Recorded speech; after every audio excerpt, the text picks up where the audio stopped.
Sveiki visapkārt! Šī ir astroloģiskā prognoze nedēļai no 10. līdz 16. martam. Un šīs nedēļas galvenais notikums, protams, ir pilns mēnesa aptumsums 14. martā. Un par tā tēmām mēs vēl parunāsim, bet ir arī citas lietas, kas izgaismosies, un proti. Mēs joprojām dzīvojam ar ūdens enerģiju pārsvaru debesīs, jo 3 planētas joprojām ir zivju zīmē, un viena ir vēža zīmē.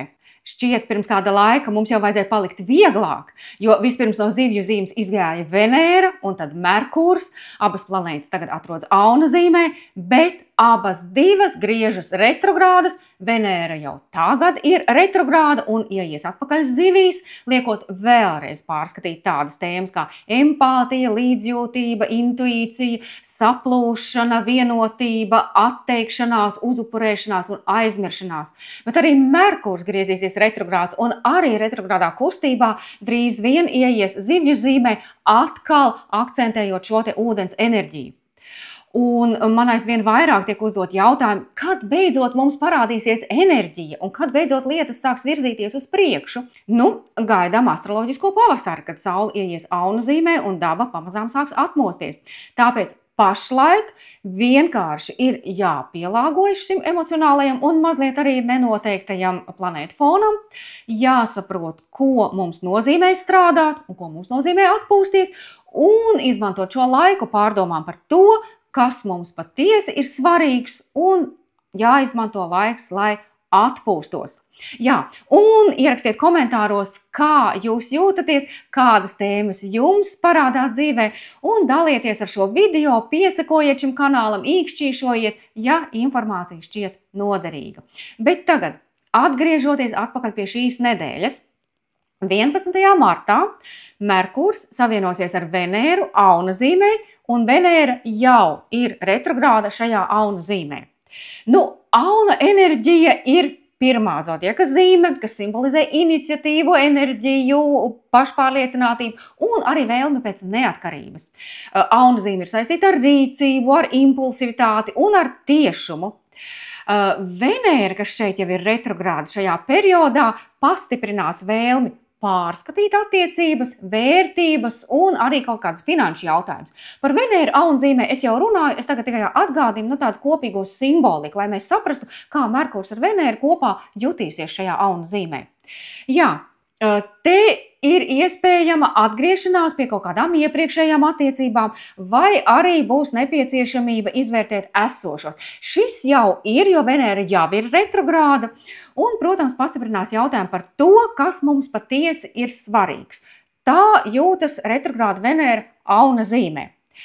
Tagad, kad šai kombinācijai pievienojas Merkurs, kas ir Merkurs simbolika? Merkurs nozīmē, ka komunikācija un domāšanas procesi ir skaidrāki un tiešāki, jo Auna zīmē atrodoties, viņš ir tieši arī neceremoniāls, arī modīgs žigls, vispirms runā un tad domā.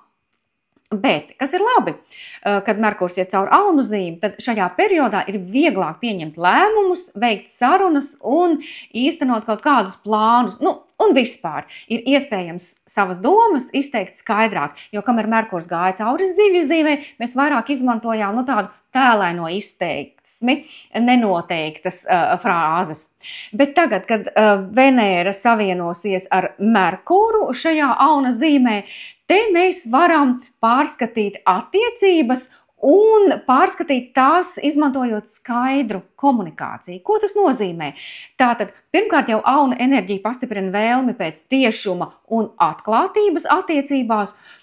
Savukārt retrogrāda Venēra aicina tā kā pārskatīt iepriekš pieņemtos lēmumus un rīcības attiecībās, bet Merkurs šeit ienākot palīdz šo pārskatīšanu veikt ar skaidru komunikāciju.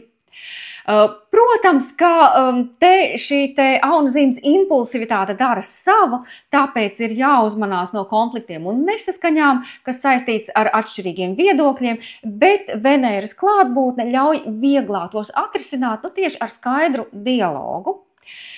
Protams, te ir iespējama tieša komunikācija par vērtībām un finansēm. Tātad es runāju šobrīd par laiku ap 11. martu, kad Merkurs savienosies ar Venēru. Jo Retrogrāda Venēra aicina pārskatīt finansiālos lēmumus un vērtības, savukārt Merkurs palīdz skaidri izteikt savu viedokli par finansiāliem jautājumiem. Šeit var būt nepieciešams pārunāt tieši šos finansiālos jautājumus ar partneriem vai klientiem vai citiem cilvēkiem. Nākamais, kas šeit varētu parādīties, ir tas, ka auna enerģija pastiprina vēlmi pēc neatkarības. Tā skaitā pēc neatkarības attiecībās un sava neatkarīgā viedokļa paturēšana, ne tā kā pie sevis, bet uzstāšana uz savu. Savukārt retrogrādā Venēra aicina pārskatīt pašvērtējumu, jo auna enerģija ir es esmu tāds, ja? Un arī attiecības pašam ar sevi. Un ienākot Merkūram šajā kombinācijā, tas palīdz skaidri izteikt savas domas par to, kas tad mēs esam un ko mēs vēlamies. Kādas vēl šeit varētu parādīties tēmas? Tātad mēs varam labāk pieņemt lēmumus, rīkoties attiecībā tieši uz attiecību un finanšu jautājumiem. Un varbūt nepieciešams veikt konkrētus soļus, lai uzlabotu attiecības vai finansiālo situāciju. Un Merkurs, savienojoties ar Venēru, saka vēl vairāk, tagad darīsim kopā, risināsim. Kādas vēl tēmas varētu aktualizēties? Šajā laikā var pastiprināties vēlme pēc atklātības un godīguma attiecībās. Tātad atceramies, tās ir atklātas un godīgas sarunas par attiecībām, bet mums arī būs, instrumenti vai rīki, kā to realizēt. Protams, ka ir iespējami arī konflikti un nesaskaņas, kas saistīti tieši ar atšķirīgiem viedokļiem, bet Venēras klātbūtne ļaus tos nogludināt un vieglāk atrisināt, jo Venēras īpašības, lai arī aunā viņa grūti jūtās, jo viņai ir grūti ar diplomātiju, tomēr Venēras klātbūtne mīkstina šo Merkūra impulsivitāti, un šeit var būt tā, ka Merkurs izspļauj kaut ko, kas tā teikt galvā tas uz mēles, bet Venēra pēc tam saka, paga, tā nevar, un es kaut kā slikti jūtos. Kā es tā varēju pateikt? Un tad, kā saka, pats pateici, pats ej un labo situāciju un izlīdzini šo te visu. Šis ir arī laiks, kad veikt nozīmīgus atklājumus par sevi un savām attiecībām. Tātad mēs pārskatām attiecības un paši viņas arī pārdomājam. Merkurs un Venēra kopā. Varam pārskatīt arī finansiālos lēmumus un attiecības ar naudu, bet iegūt arī tādu skaidrāku skatu par to, skaidrāku sapratni, skaidrāku domu. Te arī var būt nepieciešamība pārskatīt tādus iekšējos dialogus ar sevi un veidu, kā mēs komunicējam ar apkārtējiem. Šis tiešām būs labs laiks, lai to izdarītu, jo Venēra, kā jau es teicu, lai gan aunā, viņa tomēr ievieš tādu diplomātiju sarunās, vismaz mazliet nogludina kaut kādas Merkūra tiešumu un asumus. Nākamā tēma, kas mums skar šajā nedēļā, 12. martā, ir Saules un Saturna savienojums zivīs. Un kādas šeit varētu izkristalizēties tēmas? Šis savienojums var ieviest skaidrību un atbildību kaut kādos garīgos jautājumos, jo Saturns ir par skaidrām konkrētām robežām un par atbildību, savukārt zivju zīme ir par šo te mūsu garīgo pusi. Un cilvēki iespējams izjutīs nepieciešamību strukturēt savu garīgo praksi un atrast praktiskus veidus, kā integrēt garīgumu ikdienas dzīvē. Varbūt skan ļoti sarežģīti, bet tas nozīmē, ka mēs varbūt apmeklējam jogas nodarbības, mēs varbūt meditējam, mēs ejam kaut kādās, terapijās, mēs ieliekam kaut kādas garīgās prakses konkrētajās formās.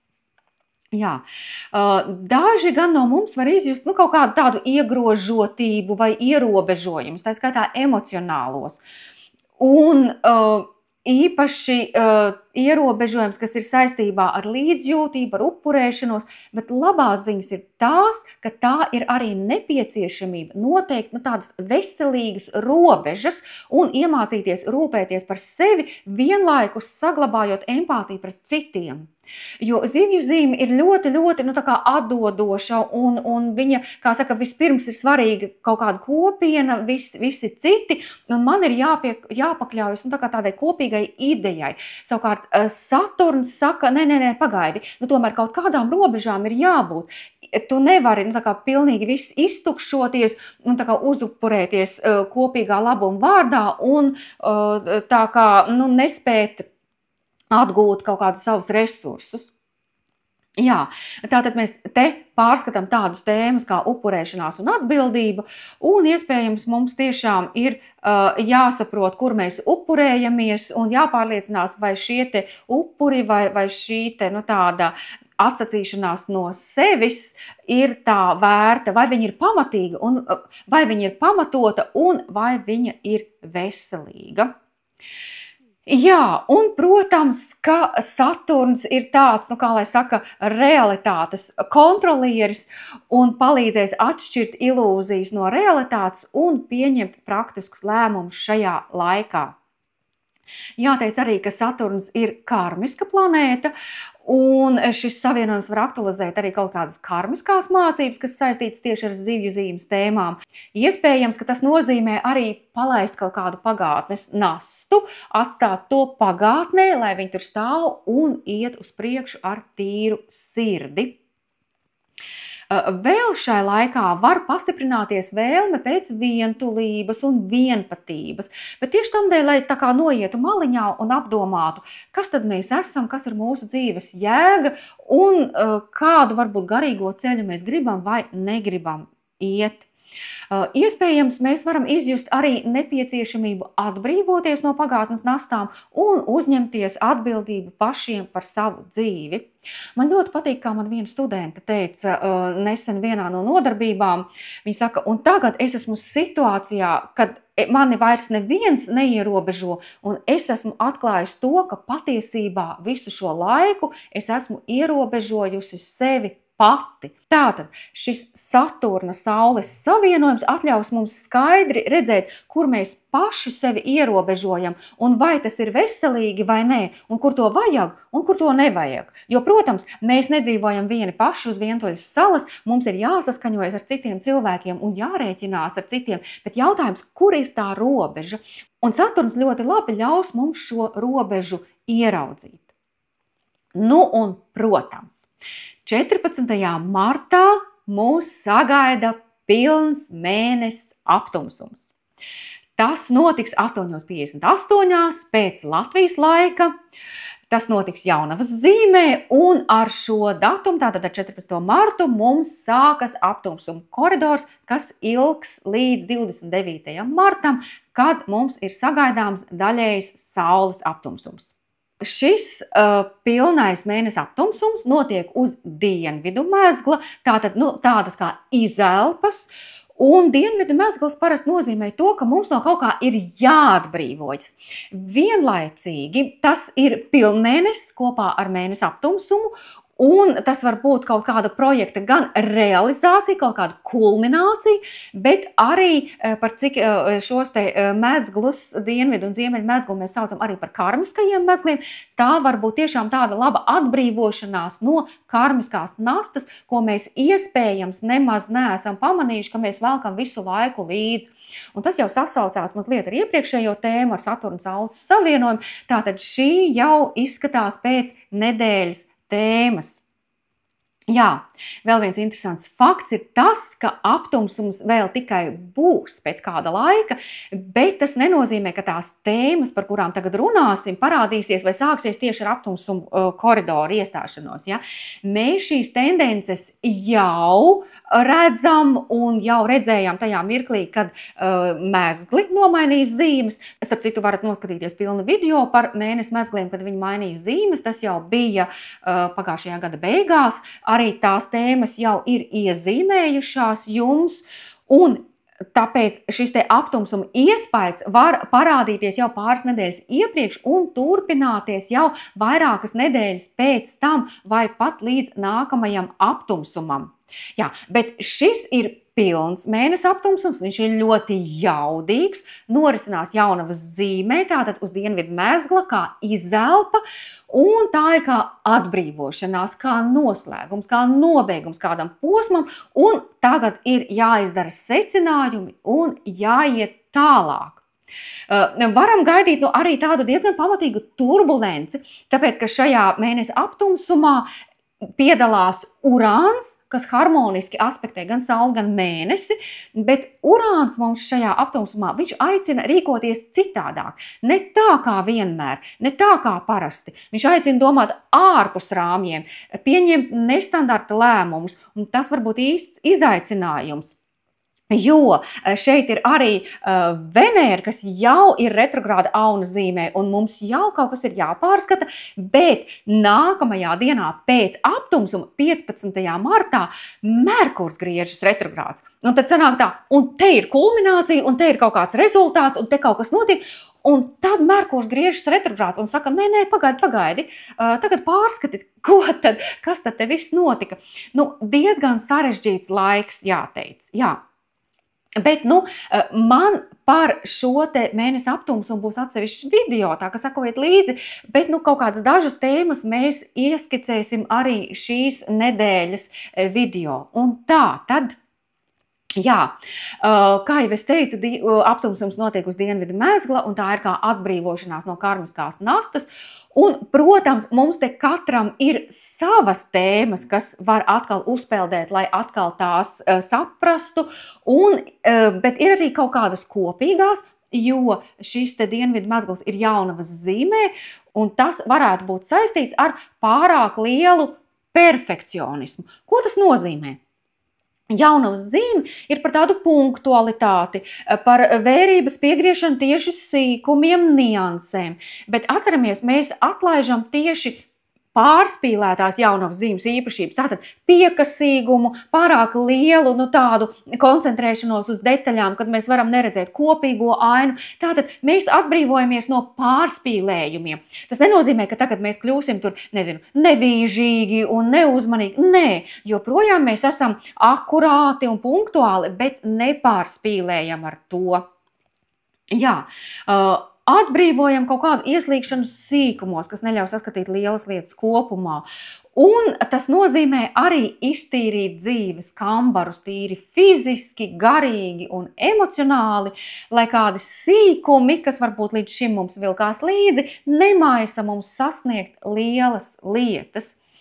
Un jaunavas zīme vēl arī aicina mūs paskatīties uz to, ko tad mēs ikdienā darām, kāda ir mūsu tieši ikdienas rituāli, kāds ir mūsu dienas režīms, un vai tas sekmē vai grauj mūsu veselību, mūsu labbūtību, jo jaunavas zīmes viens no tēmām ir arī veselīgs dzīvesveids.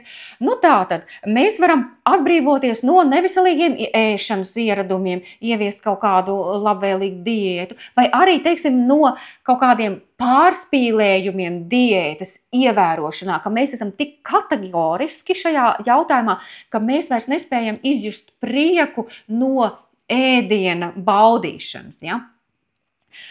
Te varam padomāt arī par darba un atpūtas režīmu, par balansu. Tātad nepārstrādāties, jo jaunavas zīme var būt saistīta arī ar darbaholismu. Tātad darbs, teiksim tā, ja jums priekšnieks tik krauj virsū darbus, un jums liekas, ka jums tie ir jāizdara par katru cenu, padomājiet arī par to, ka iespējams viņš ekonomē uz jūsu rēķinu, jo kamēr jūs nesakiet, hei, šis darbs vispār ir domāts 10 cilvēkiem, jūs nekad nedabūsiet sev palīgu. Tātad atbrīvojamies no pārcentības un no darbaholisma. Jā, tātad šeit atkal izkristalizējas tā tēma par veselīgām robežām. Un mācamies arī atpūsties. Tātad, kas jums ļauj nomierināt nervu sistēmu? Un tā kā šajā pilnmēnesī un mēnesi aptumsumā piedalās Urāns, tad šie te nervu sistēmas jautājumi tiešām kļūst aktuāli, jo Urāns vienkārši elektrizē situāciju, dod kaut kādas negaidītas risinājumus, negaidītas apstākļu sakritības, kurās ātri ir jāvar reaģēt un iegūt šo situāciju sev par labu.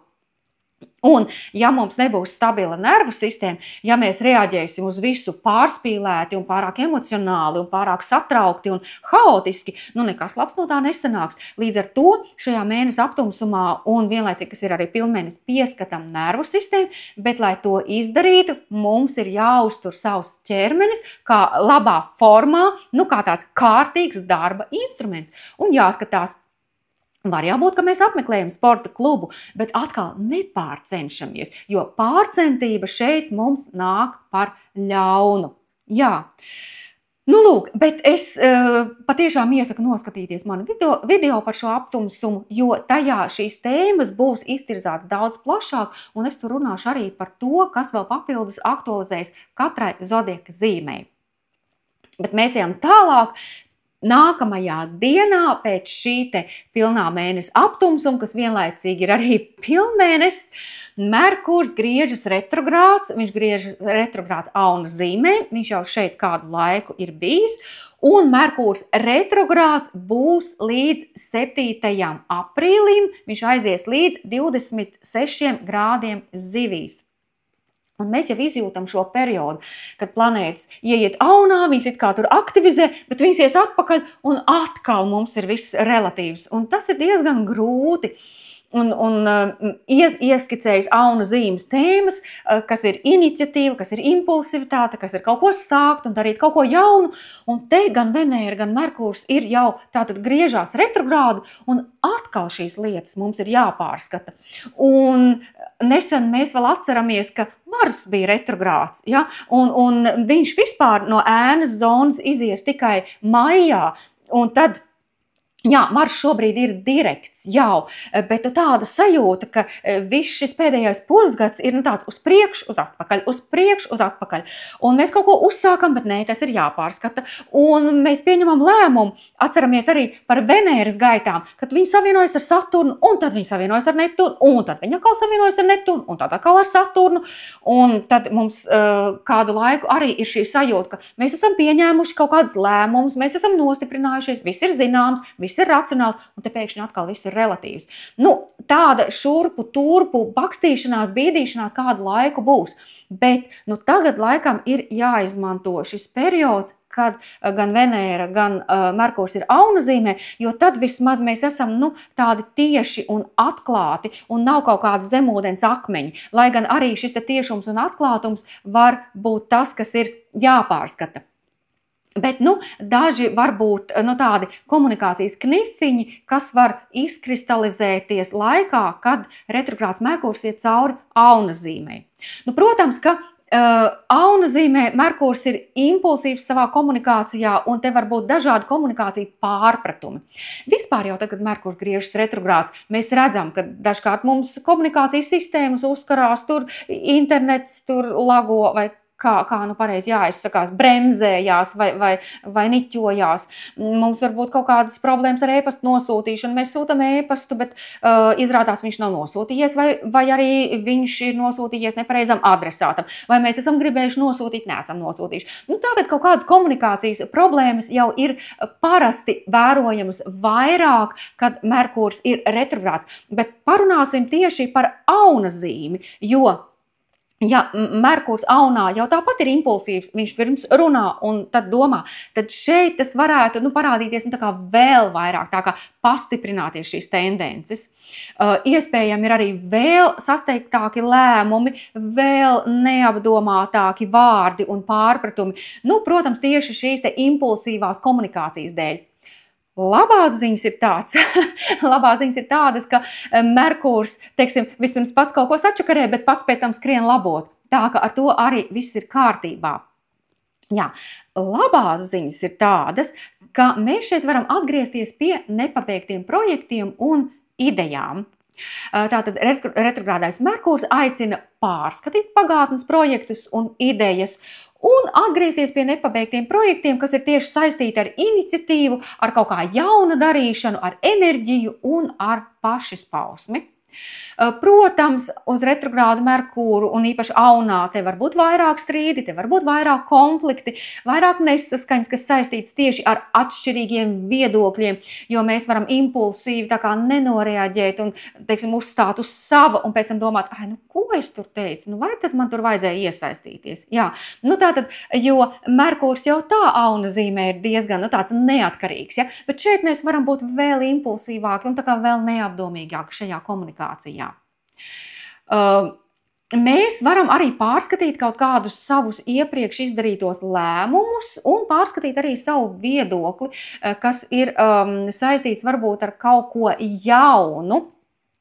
Jo Merkūrs atbildēs par viedokli, par mūsu domāšanas procesiem, un ar Auna zīmi un ar retrogrādu mums iespējams kaut kas ir jāpārskata. Varbūt jāpiemācās kaut kas klāt, varbūt jāparunā vēl ar cilvēkiem, jāpakonsultējas kaut kādā jautājumā, jo Merkūrs arī pēc būtības ir starpnieks. Vienīgi Auna zīmē viņam, viņš ir ļoti impulsīvs, un tā varbūt arī tāda galvenā problēma. Kas ir labi? Tad Merkūrs Aunas zīmē, viņš aicina tādu uz iekšējo dialogu un iekšēju pašanalīzi. Un mēs varam tiešām padomāt, kāds tad ir šis iekšējais dialogs. Varbūt, ka mēs visu laiku strīdamies paši ar sevi. Varbūt, ka to vajag pamainīt. Jā, klasiskā lieta, protams, kad Merkūrs vispār ir retrogrāds, ir tas, ka te var būt kaut kāda sarežģījuma ar dokumentiem un līgumiem. Tātad lasam visu, kas ir maziem burtiņiem apakšā, ļoti rūpīgi, ja mēs kaut ko parakstam, izlasam ļoti rūpīgi visus nosacījumus. Bet, tātad viss, kas saistīts ar komunikāciju, līgumiem, dokumentiem, te var būt kaut kādas nianses vai aizķeršanās, vai tas, ka viss neiet tik raiti, jo varbūt tieši pārpratumi. Jā, līdz ar to jābūt uzmanīgiem tieši tad, ja mēs pieņemam kaut kādus ātrus lēmumus, kur mums kaut kas ātri ir jāatrod, risinājums, tur tiešām jāmāk skaitīt līdz 10.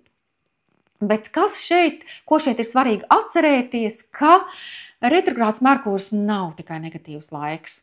Tas ir arī laiks, kad var veikt nozīmīgus atklājumus pašam par sevi un saviem mērķiem. Un tas ir tiešām laiks, ja mums kaut kas ir jāpārskata, piemēram, kaut kāda instrukcija, kaut kāda rīcības instrukcija, tur kaut kādas pieņemsim, trauksmes gadījumā. Šis ir tieši vislabākais laiks, lai pārskatītu to un lai izdarītu kaut kādu korekciju.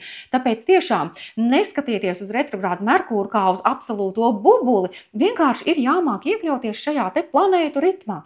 Pārskatīt jau esošo, jau uzrakstīto, jau kaut kādas izkristalizētās domas, jo te ir iespējams pievērst uzmanību niansēm un uzlabot visu, kas jau ir izdarīts.